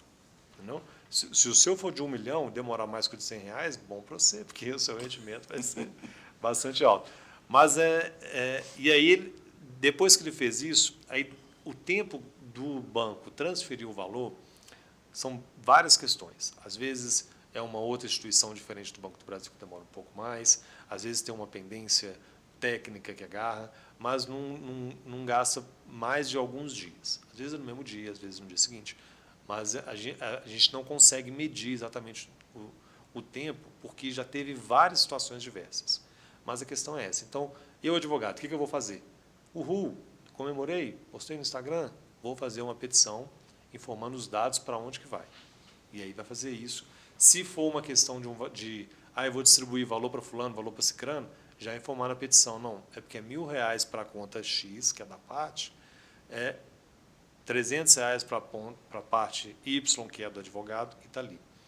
A questão das custas. Isso é um ato judicional, um ato processual. A expedição de alvará é um ato processual. Esse ato processual está abarcado nos benefícios da justiça gratuita. Então, um ato processual ele não é cobrado, né, se tiver os benefícios da justiça gratuita. Quem que é beneficiado pela justiça gratuita? A parte. Então, o advogado fala, gente, que absurdo, ele está me cobrando aqui, o escrivão está me intimando para eu poder pagar as custas da expedição de alvará. O valor é só da parte? É totalmente da parte? Não, então está errado. Então você pode reclamar lá, falar, não, tem justiça gratuita, porque às vezes foi um equívoco mesmo, né? Isso é comum, gente. Comum, equívoco. E aí que entra a questão da comunicação. Tem um equívoco, não vou meter o pé na porta, não, nossa, servidor burro. Não. Eu aqui, ó, comeu mosca aqui, ó, dá para resolver? Ah, foi mal, resolvi, acabou uma Maria. A gente erra com frequência, né? Porque são muitas coisas. Então, chamou atenção para isso, beleza. Agora, tem o valor da parte, tem valor de honorários, o advogado não está coberto pela justiça gratuita. Ele vai ter que pagar. Entendeu? Espera aí, eu sou esperto. O que eu vou fazer? Eu vou pedir um alvará só, falar que é tudo da parte, aí eu peço para o senhor João aqui transferir para a minha conta. E aí eu não pago o custo. Gente, não tem bobinho também no judiciário. Não tem bobinho também, né? Por quê? Porque na hora de expedir o alvará, o escrivão diligente, né, o gerente de secretaria diligente, você vê, velho, é foda, né? Não para de falar escrivão. E já hoje já...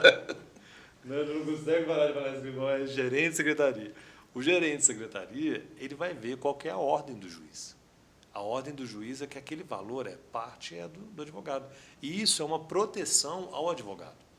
Porque muita parte também pode pegar o valor e não repassar para o advogado. Entendeu? Sim.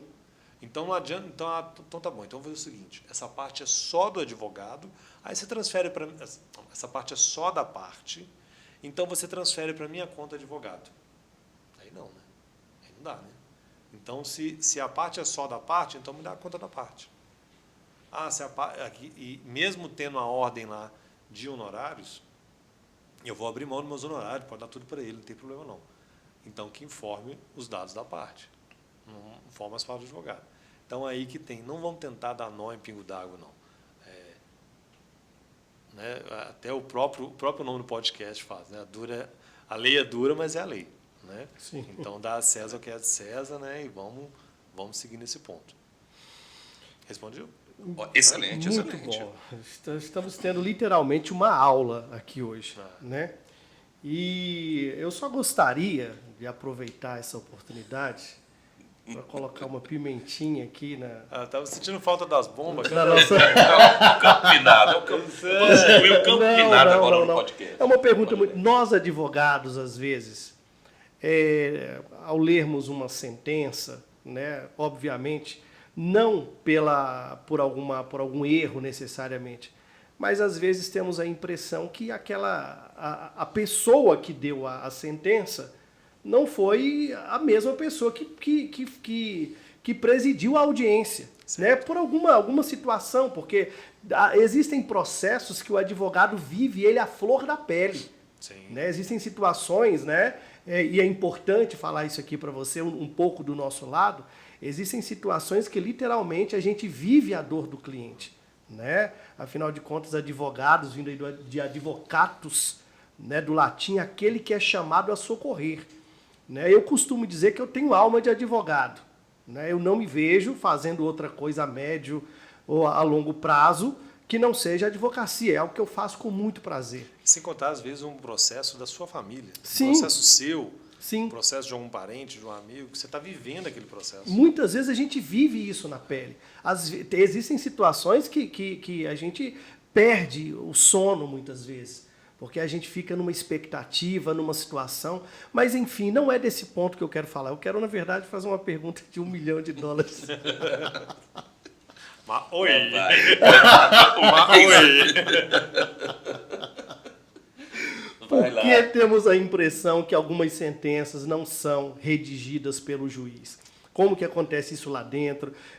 Obviamente, vai chegar um momento que eu quero conversar com o juiz aqui também. Tenho outras perguntas para fazer também diretamente para o juiz, mas eu sei que pela tua experiência, 16 anos ali trabalhando diretamente com o juiz, eu queria ouvir como que é isso. Né? De fato, algumas sentenças não são redigidas por um juiz ou pelo juiz que presidiu a audiência? Isso que você falou é muito importante, que a gente pode desmistificar essa ideia de que não é o juiz que vai fazer mesmo, vai ser o estagiário, vai ser o assessor. Né? Eu lembro de um professor que ele falava assim que a justiça está nas mãos dos estagiários. Né? Que ele que fala, porque ele que atende no balcão, o estagiário do escritório que vai ao fórum, é ele que vai fazer a sentença, que vai fazer o despacho. A gente tem que desmistificar essa ideia de que só o juiz que pode fazer as coisas. Eu trouxe aqui aquela questão de que o juiz passou a ser um gestor. Né? Um gestor não só do juízo inteiro, que é composto pelo gabinete e a secretaria, mas principalmente gestor da produção jurisdicional, da produção daquele conteúdo intelectual ali, que são sentenças, despachos, decisões, para ter se é permitido ao juiz ter uma equipe tão grande, deve ser permitido também à sociedade a compreender que aquela equipe está para ajudá-lo para ser mais rápido. Né? E como que eles podem ajudar? O que seria essa minuta do despacho, minuta de sentença, minutar? O que é o minutar? O minutar significa rascunhar, é fazer um projeto daquele despacho, daquela decisão, daquela sentença, para poder adiantar o serviço do juiz.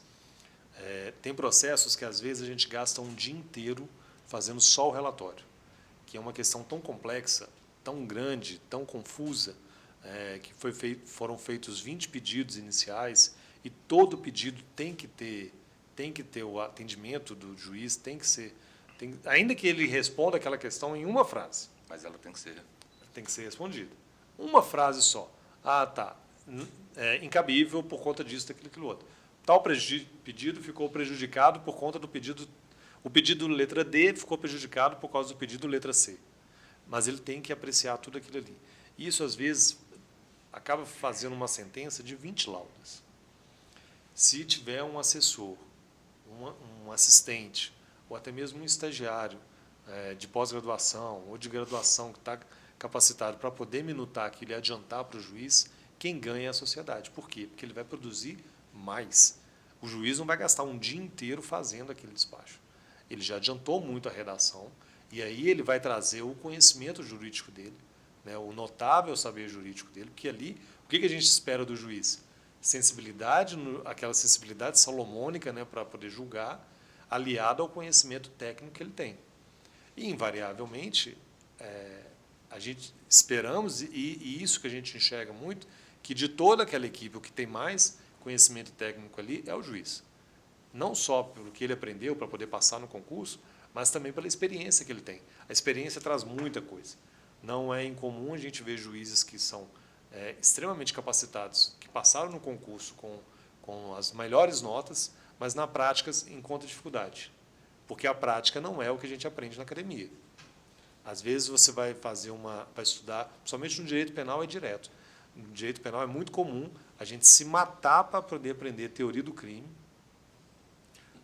teoria conglobante, né, os vários tipos de dolo, e chegar na hora lá, saber decidir se aquele furto era famélico ou não. Se ali cabe princípio da insignificância ou não. Se teve um homicídio, até que não é homicídio não, se teve a materialidade e a autoria de um crime contra a ordem tributária ali ou não.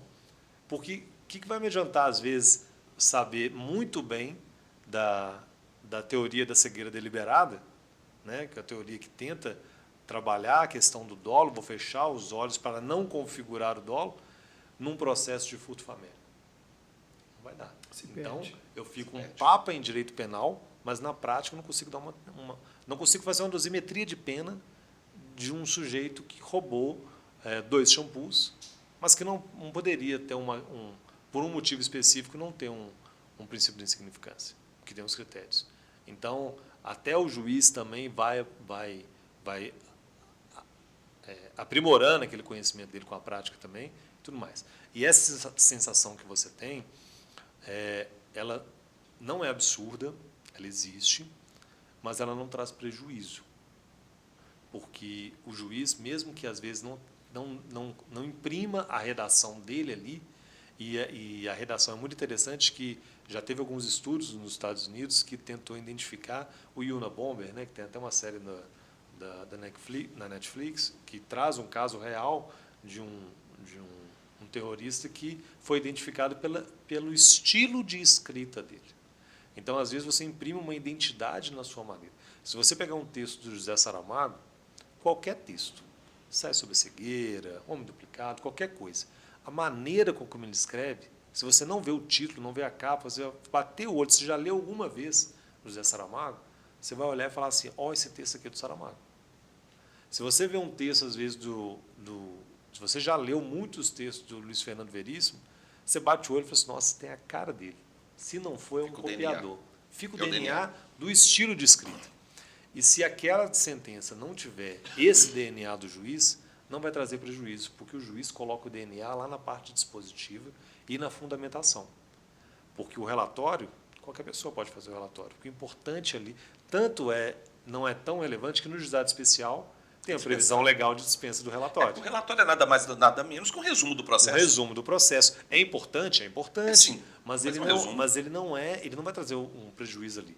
Então, o juiz ali, mesmo que ele não imprima a redação dele, o estilo literário dele ali de escrever, ele vai imprimir ali o conhecimento jurídico dele e, se ainda não trouxe satisfação para a parte que recebeu aquela sentença, não foi porque o estagiário minutou ou o assessor minutou, foi porque ali faltou uma questão que também não é culpa do advogado, e para isso tem os recursos, né? Então, o advogado ele não pode ter ódio do juiz. Tem recurso. Ele pode ter um pouco de insatisfação, porque vai gastar um pouco mais de tempo, mas o recurso existe para isso mesmo. Tem muito o juiz que é bem resolvido, não é aquele juiz que não se incomoda com recurso na decisão dele. Ele tem que estar convicto com o convencimento dele e vai decidir com a sua convicção diante da lei, nos limites da lei. Sim. Se tiver recurso, tudo bem. É um direito constitucional recorrer. Né? Ele não tem que também se revoltar. Absurdo. E assim como a parte também não pode resolver. A parte pode lamentar pelo fato de assim, nossa, isso vai me dar mais trabalho, isso vai me dar gasto, vai me dar tempo. Mas isso não vai trazer prejuízo. E talvez consiga mais na frente. Você deve ter trabalhado, ou com certeza conheceu o doutor Danton. Sim, de Maraconta. Agora desembargador, né? Sim. Eu queria saber como que ele está fazendo. Minha vontade é de dar um pulo lá no tribunal para saber, porque ele não tinha assessor, ele que fazia as minutas, todos os despachos dele eu nunca conseguia entender, porque era dado à mão. Não, porque a letra dele, doutor Danton, não dá. Eu quero saber como que ele está fazendo lá, porque ele é exceção. Primeiro ponto importante, o Danton, ele é uma figura pitoresca que tem muito o meu respeito, muito a minha admiração. Sim. Uma pessoa bastante polêmica, né?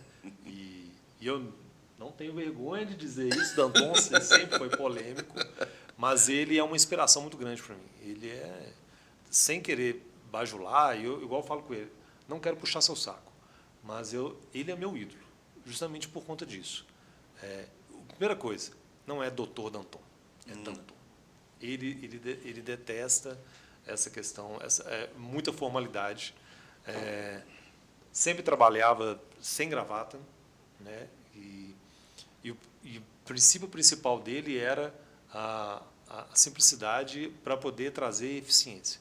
Não tinha assessor, não tinha estagiário, era lobo solitário no gabinete. E a secretaria dele era a mais em dia das varas criminais. Sempre a mais em dia. Então, mas também era aquela história, o processo agarrou, você podia chegar lá às 7 horas da manhã que estava lá. E às vezes 7 horas da noite eu estava lá ainda, 8 horas da noite eu estava lá ainda. E ele morava em outra comarca. Então, e ele era muito eficiente nisso. Quando ele foi para o tribunal, já tive contato aí depois que ele foi. Pode ir lá tomar um café que ele vai te receber lá. Vou lá. Segundo dia, eu estou precisando ir lá, que eu tô pendente disso aí, porque eu tenho muito carinho para ele. Muda completamente, porque lá, como passa a ser não só as demandas de uma comarca, mas do estado inteiro, o tribunal traz também outros recursos para o desembargador também. Se eu estava reclamando que um juiz tem 7.000 processos, um desembargador tem muito mais, que é o estado inteiro. Não? Então lá vai ter mais assessores, e aí ele não vai, e eu já tive a oportunidade de conversar com ele, com a assessora dele, a Renata, que também foi uma servidora que sempre o atendeu muito bem lá, que eles agora estão trabalhando com muitos assessores, com a equipe toda que está ajudando, né? E ele falou assim, Pete, a gente muda a perspectiva conforme muda a necessidade. Aqui, eu achei que eu prestava um bom serviço dessa forma. Despacha a mão, sempre. Quando, às vezes, a questão muito complexa e longa, ele ia no computador e digitava. E as sentenças dele eram muito concisas, sim, mas não faltava fundamentação em nada. Então, não era nada prolixo. Então, você pegava uma sentença de roubo. Eu já vi muitas sentenças de roubo dele, que ele pontuava muito bem as provas, a fundamentação, e a dosimetria dele, ele seguiu o artigo 59 à risca. Artigo 59 do Código Penal, que trazia todos aqueles pontos ali da dosimetria da pena, ele trazia tudo à risca. Mas a sentença dele era muito concisa, né? E era muito bom, que também não o risco de ter falhas era menor, e até quem tivesse insatisfeito tinha mais facilidade até para poder bater aquela decisão que ficou insatisfeita, entendeu? Muito bom. Pete, vocês acabaram puxando um exemplo de juiz aqui, que foi juiz da comarca de Contagem, que, ao meu ver, sempre dispensou um respeito muito grande à advocacia, né? Eu já tive oportunidade de fazer audiência criminal com ele, e assim, dá para ver que ele sempre dispensou um respeito muito grande à advocacia, sim, sobretudo nos momentos da audiência. Só que, infelizmente, isso não acontece com boa parte de outros juízes, né? E eu queria te fazer a seguinte pergunta. Claro que isso como sempre, uma opinião pessoal, né, dentro daquilo que você enxerga. Mas, infelizmente, é notório que alguns juízes se comportam com um ar de superioridade com relação ao advogado, né? E isso acaba criando um embate muito grande, porque, por outro lado, o advogado tem a Constituição que o respalda, que diz, olha, não há hierarquia entre juízes, membros do Ministério Público e advocacia. Então, nós temos essa situação. Então, eu quero te fazer uma pergunta, com essa vasta experiência que você tem, enxergando isso tão de perto no fórum, nas secretarias.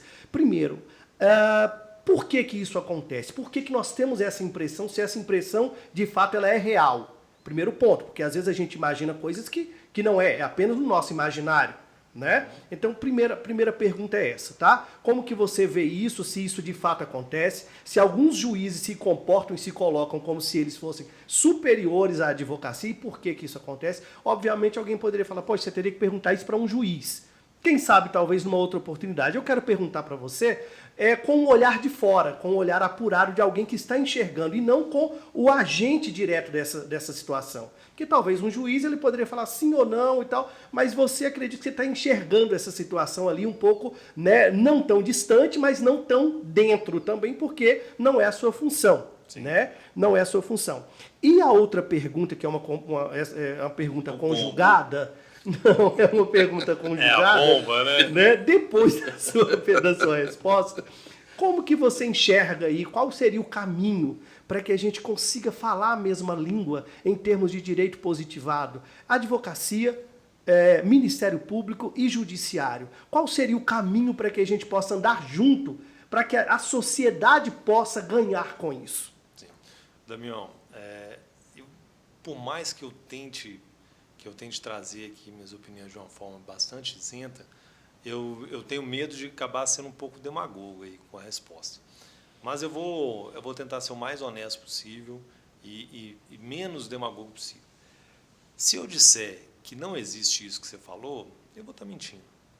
Infelizmente, eu tive muita sorte com os juízes que eu trabalhei, muita sorte mesmo, porque eu tive a oportunidade de trabalhar com juízes que me ensinaram não só a trabalhar, mas me ensinaram a viver. E sério, questões de vida mesmo. Aprendi, eu entrei no tribunal, eu tinha quase 25 anos. Então, eu era um menino. Hoje em dia, 25 anos, você é um menino imaturo. Então, eu aprendi a viver como os juízes que me ensinaram. Mas eu também tive a oportunidade, não só aqui em Contagem, mas eu também em outras comarcas lá, de ver, sim, essas figuras mitológicas, né? E que existe, sim, infelizmente. Não coça a cabeça, não. Figuras mitológicas. Essas figuras mitológicas. Que saia justa. É uma saia justa, infelizmente. Mas eu tenho conforto de falar isso, por quê? Porque o próprio tribunal trabalha questões para poder extinguir isso. Eu ia falar mitigar, mas não é mitigar, porque mitigar é diminuir. Se você fala diminuir, dá a impressão de que você vai deixar um pouquinho. Sim. Não, é extinguir. Porque isso é o quê? Isso é uma superioridade que não cabe ao judiciário. Se a gente vai lá nos discursos dos presidentes do Supremo Tribunal Federal, sempre pregar a união, a harmonia entre os poderes, né, a harmonia entre os povos, a gente não pode colocar em superioridade em nada. Então, por isso que o tribunal mesmo tenta trabalhar essa questão de poder mostrar para o juiz que a sua função é essencial, a sua função é nobre, é louvável, é diferenciada, porque, afinal de contas, o juiz não tem só glamour, não. Ser juiz é uma decisão, é quase que você abrir mão de muitas coisas da vida, porque o juiz não pode andar fora do trilho, não pode ter para começo de conversa, não pode nem expor opinião política. Entendeu? Você não pode perguntar para um juiz de forma pública. O juiz que chegar aqui e sentar nessa cadeira aqui não pode virar se ele vai votar em fulano ou cicrano na eleição agora. Entendeu? Porque tem uma vedação legal. Ele tem todas as questões para manter a imparcialidade dele. E isso é uma vida muito regrada, que tem gente que não conseguiria viver. Né? Tem gente que tem um espírito livre, um espírito romântico, que não conseguiria ter uma vida tão fechada do juiz. Ah, mas ele ganha bem para isso. Tudo bem, ele até pode ganhar bem, mas o advogado também às vezes pode ganhar muito mais que um juiz e não ter essas limitações. Né? Então, assim, essas limitações já é um ponto que pesa na carreira do juiz, mas também que não daria a ele o salvo-conduto de se sentir superior ao outro. Porque, ao contrário, né? Se você tem limitação, como é que você vai ser superior? Né? É justamente o contrário. Existe. Como que a gente pode combater isso? Sempre com a psicologia, sempre buscando elementos de psicologia para isso. Quando você encontra, na psicologia, se você encontra o outro que está querendo brigar contigo, está querendo debater contigo de uma forma ríspida, você tem que mostrar para o outro uma forma mais empática para que ele reconheça a sua empatia e tenta falar isso. E por isso que eu falei que eu tinha medo de ser demagogo falando isso. Mas essa é a ideia, é isso que o tribunal também. A Escola Judicial do Tribunal de Justiça, a EJEF, ela sempre promove muitos cursos também voltados nessa linha da psicologia, de equilíbrio emocional, de respeito ao outro, porque não é só ensinar processo civil, direito civil, tutela de urgência, atualização de direito empresarial, não é só isso. Tem muitas formações, muitos cursos de formação humana.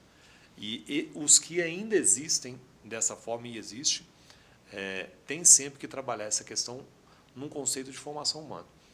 Felizmente, a magistratura tem recebido uma injeção de sangue novo, com esses novos concursos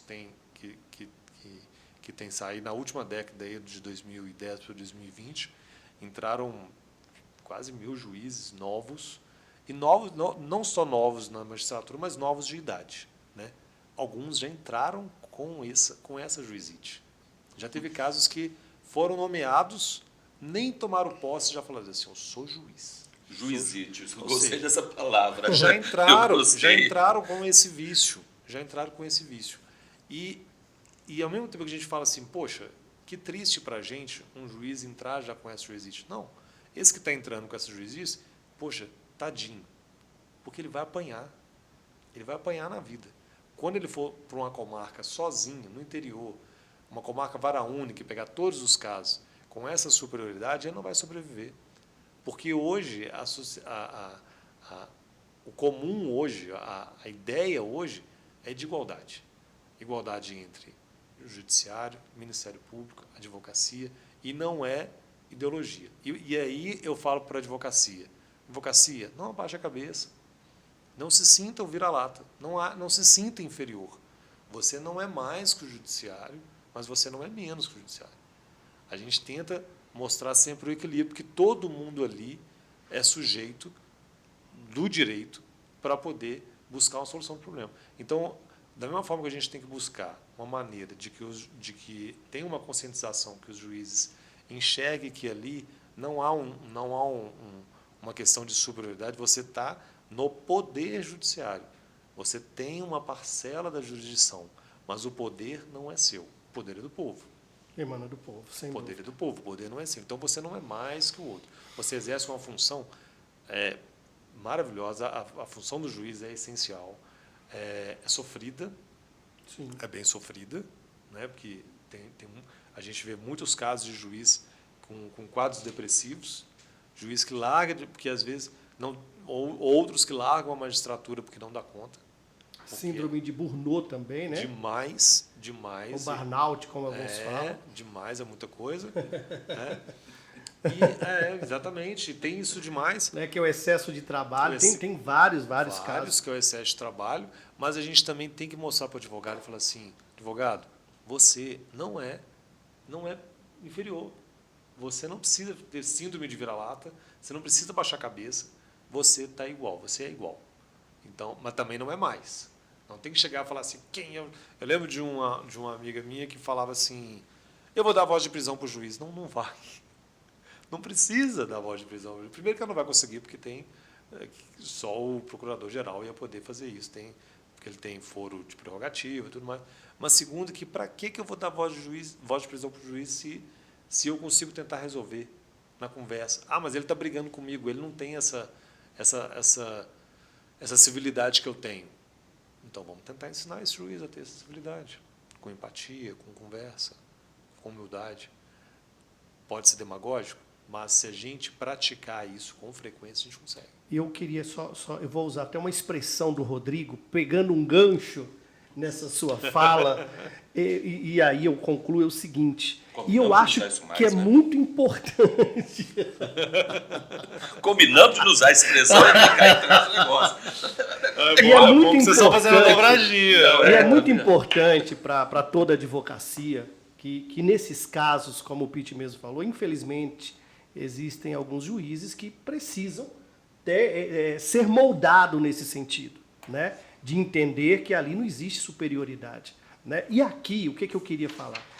Até falo aqui direto para a advocacia, para ajudarmos alguns desses casos de juízes que têm esse complexo, essa síndrome de juizite, nós temos a prerrogativa da advocacia, que eu acho que é muito importante num caso extremo, né? Eu entendo que em situações que dá para resolver na conversa, claro que a gente tem que ser cortês, né? Eu acho que é o princípio da cooperação, muito importante. Mas para aqueles casos que extrapolem, nada de dar a voz de prisão para o juiz, né? Você tem aí as prerrogativas da Ordem dos Advogados do Brasil. Inclusive, Pete, não sei se você sabe, mas aqui em Contagem é considerado, pelo menos para nós, o berço, né? O berço aqui de prerrogativas em termos do Estado de Minas Gerais e até para o Brasil, digamos assim. Hoje nós temos representantes, né, na OAB Nacional da Prerrogativas, que é aqui de Contagem. Doutor Marco Aurélio, inclusive, sim, mandar um abraço para o Marco Aurélio. Temos um time aqui em Contagem de advogados que atuam, né, que são treinados. Inclusive, eu acho que a OAB estadual tem um projeto de escola de prerrogativas exatamente para que venha, né, facilitar essa conversa, às vezes, numa situação extrema, né? Então, eu quero aproveitar também para mandar um abraço para os advogados aqui em Contagem que atuam na prerrogativas, né? Nós temos aqui o Marco Antônio, que eu não sei se hoje ele está em prerrogativa, mas é um cara também que é uma referência de Marcão. prerrogativas aqui, o Marcão. Marcão. Né, o Grande abraço, Marcão. O Marcão sempre atuou aqui em prerrogativas, né, durante outras gestões. Né, hoje ele está com outras atribuições dentro da OAB, mas um cara também que é referência em termos de prerrogativas. Então eu quero mandar um abraço aí, né, para o Marcão, o José Inácio, que é um cara também que ele tem um curso de prerrogativa. O cara também, ele é referência hoje aqui, não só em Contagem, como em toda Minas Gerais também. E a Mary Ellen. Isso, Mary Ellen. viu? Um abraço para vocês aí. Espero que vocês estejam assistindo o Podlex. Tá? Senão eu vou retirar esse. No próximo nós retiramos os cumprimentos, tá? Vamos verificar, tá? Ajuda aí, né? Mas é isso. Bom, o que eu vejo, Pete? Acaba que nós já conversamos aí um bom tempo, né? Quanto tempo temos aí nosso... 1h30, né? Bom, eu acho que nós temos assunto, acho para uns 10 programas. Nós conseguimos aí traçar. Eu quero fechar com uma coisa, eu gostaria que você fizesse a pergunta. E você tinha comentado, mas antes eu vou falar uma outra primeiro, mas você encerrar com aquela pergunta, que é a pergunta que nunca fizeram para o Pete. Ah, sim. Tá, mas antes, só de uma forma geral ali, sobre a sala passiva. Eu acho que é uma situação que vai ajudar muito aos colegas advogados, é uma informação boa, da mesma forma que você trouxe a informação do balcão virtual. Puxa, é assim, excelente. Então, me fala um pouquinho da sala passiva, o que é isto? O que é a sala passiva? Essa pergunta sua é ótima, porque eu mesmo tenho encontrado dificuldades aí com os advogados na rotina forense, porque o pessoal não está entendendo o que é a sala passiva. E aí é uma oportunidade ótima o pessoal entender. Primeira coisa, eu tenho que bater palma para a sala passiva, que é maravilhosa. O que é? A sala passiva, ela veio para poder ouvir testemunhas, partes, ou peritos, ou intérpretes, que residirem em outra comarca, pelo próprio juiz, evitando a expedição de carta precatória. Então, ela veio substituir a necessidade de expedição de carta precatória para poder ouvir testemunha, parte, intérprete, perito. Isso veio durante a pandemia, não veio só para poder substituir a carta precatória, mas veio para poder evitar situações de contágio, né, que pudesse fazer audiência de forma por videoconferência. E aí passou esse período de isolamento e ficou esse produto aí que é maravilhoso. A sala passiva funciona da seguinte forma. Tem uma instrução para ser feita no meu processo e aí eu vou rolar 4 testemunhas. Dessas 4, 3 residem na minha comarca, uma reside numa comarca diferente. Eu estou na comarca de Contagem. 3 da comarca de Contagem, uma vai ser em Belo Horizonte. Eu teria que expedir carta precatória para o juiz de Belo Horizonte ouvir essa testemunha, designar uma audiência lá para poder ouvir essa testemunha. Hoje não precisa mais. Hoje eu faço um agendamento da sala passiva, que é uma sala que fica no caso de Belo Horizonte, é no Fórum Lafayette. No caso das outras comarcas, vai depender da direção do foro, porque é a administração que faz isso. Não é de vara tal, vara X, vara Y, é da administração do foro. E aí, a testemunha de Belo Horizonte vai ao Fórum de Belo Horizonte e ele vai ser ouvido lá pelo juiz da comarca de Contagem. Não tem juiz lá na sala passiva. Vai ter só um servidor que vai organizar a câmera, o microfone, para essa parte ser ouvida pelo juiz que está presidindo a audiência. Isso é maravilhoso porque isso mantém vivo o princípio do juiz natural. O juiz que está produzindo aquela prova oral vai ser o mesmo juiz sentenciante. O mesmo juiz que produziu a prova vai fazer a sentença. Isso daí consagra o princípio do juiz natural, que era excepcionalizado pela carta precatória, uma exceção permitida pela carta precatória. Outra vantagem, não tem o custo. Eu não preciso pedir, não tem custo de carta precatória. Então, quem não tem justiça gratuita não vai pagar as custas da justiça da precatória, que não são baratas. Outra vantagem, prazo. Se o juiz designa audiência para daqui a 2 meses, na minha comarca, a carta precatória vai durar talvez até 1 ano, porque vai depender da demanda lá. A vara de precatórias cíveis de Belo Horizonte tinha milhares de processos que às vezes demorava mais de um ano para ter uma audiência para poder ouvir a testemunha. Aí o juiz do juízo deprecado lá de Belo Horizonte tinha que dar uma olhada, analisar mais ou menos para saber fazer as perguntas. E às vezes nem faz a pergunta que precisava, né? Ou então a que precisava faltava. E o juiz dono do seu processo, o juiz que preside o seu processo, ele já vai saber perguntar. Bom, então aí a gente já entendeu o que é a sala passiva. Qual que é a dimensão dela?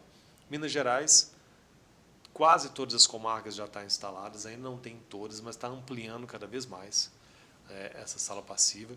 E se não for 100% hoje, está muito próximo disso. Outros estados também têm sala passiva, não são todos os estados que têm, mas outros estados têm. E o que é mais vantagem ainda, porque é uma precatória para outro estado, ainda é mais complicado. E como que eu devo resolver? Bom, agora eu já sei o que é. Como que eu devo fazer? Eu estou falando aqui que é sala passiva, eu não sei o que é. Como é que eu faço? Você tem que entender o seguinte. Você, advogado, você já tem que notificar a sua testemunha do mesmo jeito? Você vai continuar notificando. Ao invés de mandar ela para o fórum de contagem, eu vou pedir ela, se ela mora em Belo Horizonte, eu vou pedir para ela comparecer em Belo Horizonte. Se ela mora em Esmeralda, eu vou pedir para comparecer em Esmeralda. E assim vai. Se ela mora em Ribeirão das Neves, ela vai comparecer no fórum de Ribeirão das Neves. E assim vai. E aí o advogado não precisa ir junto com a testemunha lá no fórum de Esmeraldas. Na verdade, o advogado não precisa nem ir ao fórum, porque hoje as audiências estão sendo gravadas e ela é gravada por meio da mesma forma que seria uma audiência por videoconferência. O Tribunal de Justiça de Minas Gerais usa a plataforma do Cisco, que é a plataforma Webex. Poderia usar o Zoom, poderia usar o Teams, mas até por questões também de licitação resolveu utilizar o Cisco Webex, que é a de videoconferência. As audiências são gravadas, mesmo que não tenha ninguém à distância. Então eu abro uma reunião para poder gravar a audiência e ficar nos autos ali a integralidade da audiência. Então, se tem aquela videoconferência, eu, advogado, não vou ser ouvido, eu vou só ajudar a comandar a audiência, vou fazer perguntas e tudo mais, eu não preciso nem estar no fórum. Quem precisa estar no fórum? As partes que serão ouvidas, as pessoas, aliás, as pessoas que serão ouvidas. E quando eu falo pessoas, é testemunha ou parte, se for o caso de depoimento pessoal, ou um intérprete, um perito, uma coisa assim, que são mais raros, geralmente é só parte e testemunha. A parte não vai ser ouvida. Ela precisa comparecer? Não. Ela também pode acompanhar por videoconferência. O advogado precisa comparecer? Não. Ele pode acompanhar por videoconferência. E aí, o que eu preciso fazer para não participar disso? Só fazer uma petição informando o endereço do seu e-mail, que aí esse e-mail vai ser enviado o link para essa reunião. E aí aproveitar a oportunidade aqui da dimensão do Podlex para falar, não precisa pedir, essa audiência pode ser virtual, porque a testemunha mora lá em Lagoa Santa e ela não pode comparecer. Não pode, não existe essa história de audiência virtual mais. O que existe é essa questão, essa hibridez aí entre o virtual da sala passiva e o presencial das partes. Às vezes nem o juiz está lá, o juiz está da casa dele, ele está presidindo. Mas isso não desnatura a questão do presencial. As pessoas que vão ser ouvidas têm que estar lá. Então, gente, não adianta pedir para ser, pode ser 100% virtual? Não, a testemunha vai estar lá. A parte a ser ouvida tem que estar presente. Não precisa estar ninguém. Pode estar só o servidor e a testemunha. O advogado em casa, no escritório, o juiz no escritório ou em casa, a outra testemunha na sala passiva, mas tem que estar aí. Entendeu? Vejo que isso preserva, exatamente, quando você coloca a testemunha dentro do fórum, numa sala passiva, você preserva a integridade dela e preserva até o colhimento de depoimento. Porque o grande medo é, poxa, eu vou deixar minha testemunha aí, e se ela for coagida? E se tiver alguém? Então você fica. Então, o que demonstra que o judiciário traz isso é que na sala passiva não vai haver exatamente aquela interferência dela estar sabendo o que está acontecendo para falar o que queria, né? Exatamente. Então, e aí eu vou trazer o fato salário, então o contraditório lá do fato salário, que a gente estuda lá na academia do processo civil. Gente, isso daí, essa exigência da testemunha estar presente Isso é nada mais que o respeito ao contraditório.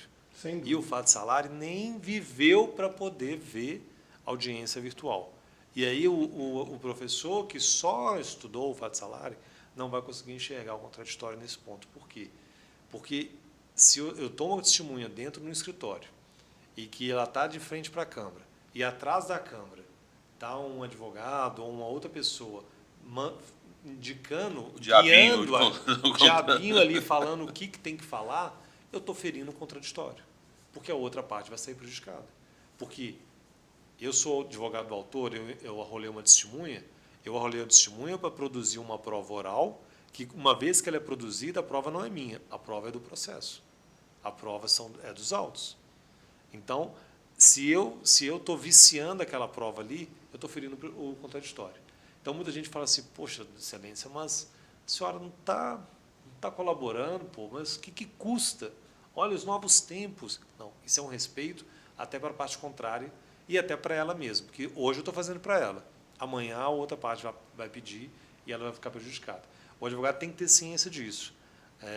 Claro que seria muito mais fácil, chama todas as testemunhas aqui no seu escritório, escuta mais, óbvio que seria mais fácil, mas traria mais vícios, traria risco de vício. A não ser, né, que a gente começasse a implantar um sistema de câmera 360 graus e ainda assim pode ter sempre um vício, sempre ter uma falha nesse ponto.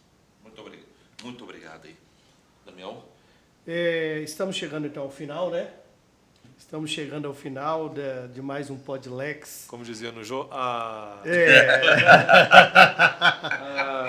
E assim... E olha que esgotamos metade da pauta, hein? É verdade. Não, faltou muita coisa. Pode prepara para voltar. E eu não vi o tempo passar, sinceramente. Pois é, realmente uma conversa muito agradável e nós estamos assim...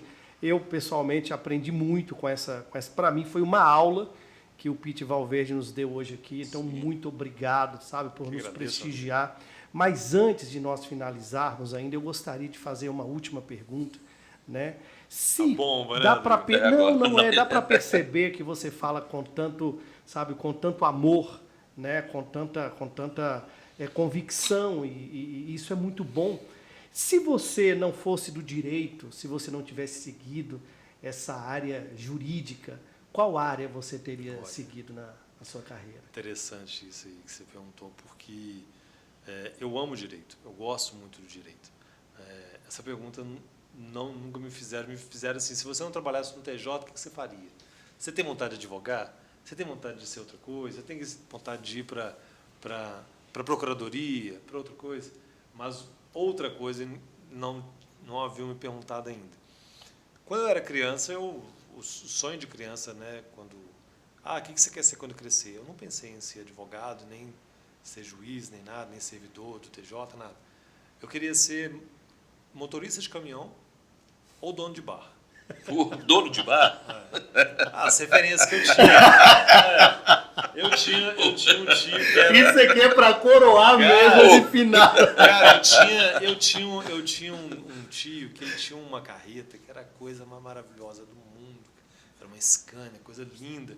E eu falava assim, mãe, quando eu crescer, eu vou te levar para os Estados Unidos na carroceria. Não é na mulher, não. Na carroceria. Que deve ser mais legal, né? Eu achava que era mais legal, né?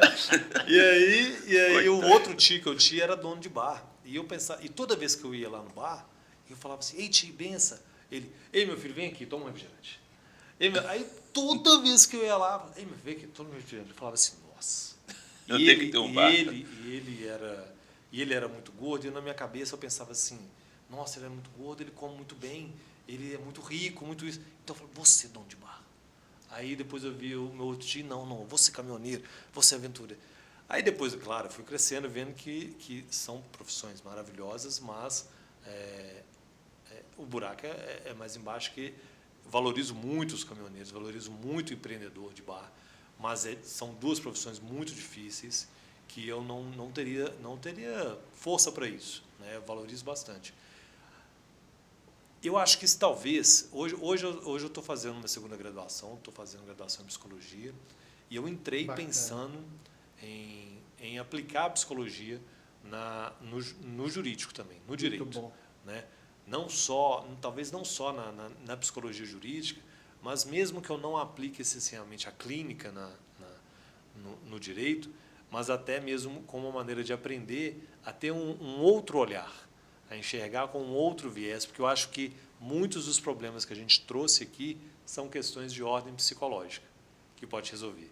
A juizite, a briga a impaciência do servidor com o advogado combativo, tudo são questões que resolveria com uma boa psicologia, com uma escuta ativa, né? E eu tenho aprendido muito lá. E eu acho que talvez se eu não quero aposentar no direito. Eu me imagino nem aposentando, sim, bem velhozinho, né? Ainda que eu não vá para a linha de frente, mas pelo menos pesquisando sobre isso. Mas se eu não tivesse o direito na minha vida, seria a psicologia, que também convido todos a, se não puder ir para uma graduação, pelo menos leia, tem muito material bom para leigo, não só para profissional, e a gente aprende a viver, aprende a enxergar o outro. Lá na faculdade de psicologia, eu vejo que muita gente fala assim, eu estou aqui para poder me conhecer melhor. E o que eu aprendi lá, que a questão não é me conhecer, a questão é saber enxergar o outro. Muito bom. Todas as brigas que eu tive nos meus relacionamentos, não só relacionamentos amorosos ou com família, eu tinha dificuldade de entender por que o outro estava falando daquele jeito comigo. Aí eu estourava. Então, é muito bom a gente tentar enxergar o outro, aprender o outro, e vale para tudo, para a profissão, para a vida, para a esposa, para relacionamento, para a família, para tudo.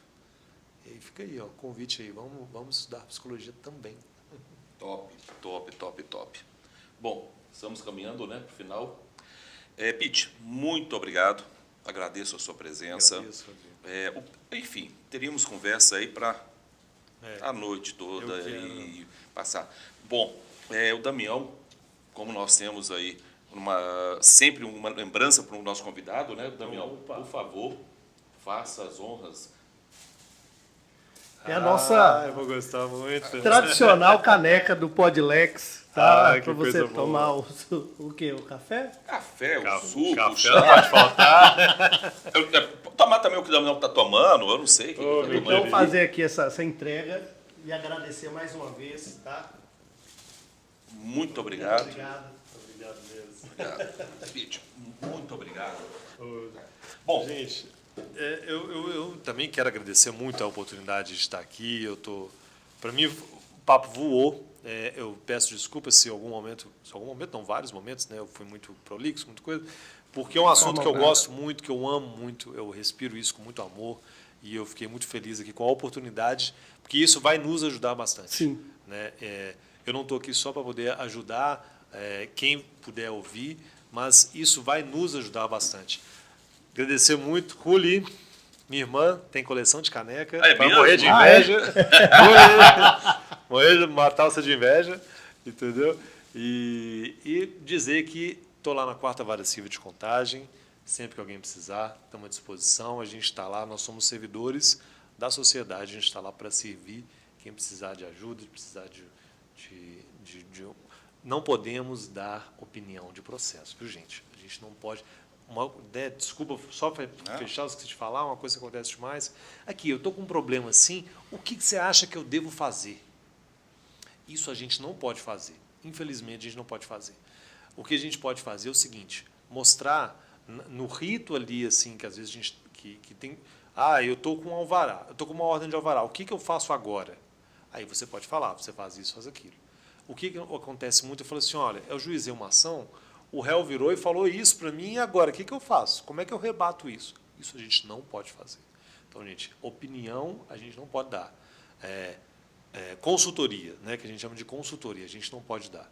Mas ajuda para qualquer outra coisa, sempre que precisar, estamos à disposição, pode me procurar lá, nas redes sociais também, que vou estar à disposição. Maravilha. Muito Tá obrigado. bem? Bom, eu gostaria de encerrar, Damião. Fique à vontade. Vamos lançar, quer dizer, já foi lançado, né? A nossa promoção 1000. Vamos sortear um telefone da Samsung para os 1000 primeiros inscritos no nosso canal aqui no YouTube. Portanto, aquele amigo, aquela colega, aquela pessoa que está seguindo no Instagram, migra para o YouTube, E assim que atingirmos 1.000 inscritos, vamos sortear um telefone. Então, vamos lá, ativa o sininho, 1.000 inscritos e um telefone. Promoção 1.000 do Podlex. Vamos fazer um sorteio, não é isso? Não, vamos sortear. Ok. Lógico que nós, mais uma vez, agradecemos aí o Tom, que é o nosso cameraman, a pessoa que está aí coordenando e tudo mais. Ele consegue tirar a relação dos inscritos e, lógico, o sorteio vai ser público. Então, automaticamente, aí sem... Lógico que eu não vou sortear para você, né, Damião? Entendeu? Mas, enfim, inscrevam-se. 1.000 e um telefone. Grande abraço. Até mais. Gente, obrigado, viu? Mais uma vez aí, por essa audiência que vocês estão nos dando. A ideia sempre foi essa, é de alguma forma, agregar, contribuir para a sociedade, seja ela jurídica, seja ela acadêmica. Essa sempre foi a ideia e permanecerá sendo. Deus abençoe, muito obrigado. E fiquem ligados, no próximo Podlex teremos aí também uma convidada sensacional. Vamos falar, vocês acompanhem aí nas redes que vocês vão ver mais um programa Top Master, viu? Obrigado, fiquem com Deus. Muito obrigado, até mais.